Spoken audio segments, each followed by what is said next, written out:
સૌ પ્રથમ આપણે પાઠો પ્રગટાવીને રીંગણા શેકવાના છે. તો આપણે લસણ ફોલી લઈશું અને રીંગણાની અંદર આપણે આ રીતનો કાપો મારી અને લસણની કળી એડ કરીશું, જેથી કરીને શેકેલા રીંગણાની અંદર લસણનો ફ્લેવર આવે. હવે આપણે પાઠામાં રાખી દઈશું રીંગણાને શેકવા માટે. બીજી તરફ આપણે કટિંગ કરીશું ડુંગળીનું, ટમેટાનું કટિંગ, મરચાંનું કટિંગ.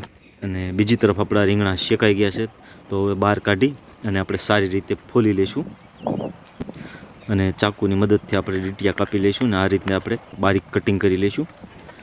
મીઠું, શેળિયા મરચાં, ટમેટાં અને લીલી ડુંગળી એડ કરીને સારી રીતે આપણે મિક્સ કરી દઈશું.